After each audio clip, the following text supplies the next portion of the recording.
ஆவியானவரே நாங்கள் வரவேற்கிறோம் அப்பா. புதிய நாளுக்காய் நாங்கள் நன்றி செலுத்துகிறோம்.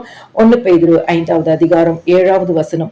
அவர் உங்களை விசாரிக்கிறவர் ஆனபடியால் உங்கள் கவலைகளை எல்லாம் அவர் மேல் வைத்து விடுங்கள். கர்த்தர் கொடுத்த நல்ல வார்த்தைகளுக்காய் கர்த்தருக்கு நன்றி செலுத்துவோமாக.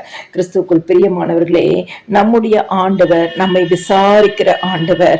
நம்முடைய ஆண்டவர் நமக்கு ஆறுதலை கொடுக்கிற ஆண்டவர்.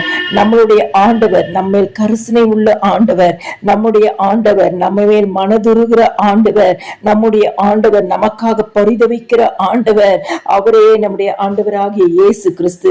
உங்க வாழ்க்கையில எத்தனையோ கவலைகள் இருக்கலாம், பாரங்கள் இருக்கலாம், வேதனைகள் இருக்கலாம், கண்ணீர்கள் இருக்கலாம், கடன் பாரங்கள் அழுத்தி கொண்டு இருக்கலாம், வியாதியின் கட்டுக்குள்ள இருக்கலாம், பிள்ளைகளை குறிச்சு வருத்தத்தோடு வேதனையோடு இருக்கிற சூழ்நிலைகள் இருக்கலாம்.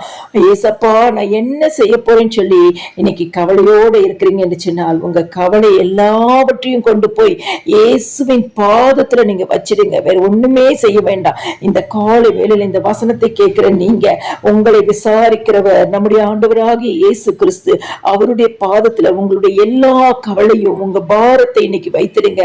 ஆண்டவர் உங்களுக்கு அற்புதங்களை செய்வார். நீங்கள் எதிர்பார்த்திருக்கிற நன்மைகளை செய்வார். நீங்க எதிர்பார்த்து ஜெபிக்கிற ஜெபங்களுக்கு பதிலை தருவார். கிறிஸ்துவுக்குள் பிரியமானவர்களே, நம்முடைய ஆண்டவருடைய சமூகத்துல போய் நம்முடைய கவலையை வைக்கும் பொழுது நம்மை விசாரிக்கிற தேவன் அந்த காரியம் என்னன்னு சொல்லி விசாரித்து அந்த காரியத்துல உங்களுக்கு ஒரு அற்புதத்தை செய்வார். எல்லா துதியும் கனமும் மகிமையும் சோத்திரமும் என் ஆண்டவராகிய இயேசு கிறிஸ்து ஒருவருக்கே செலுத்துகிறேன். ஆமென்.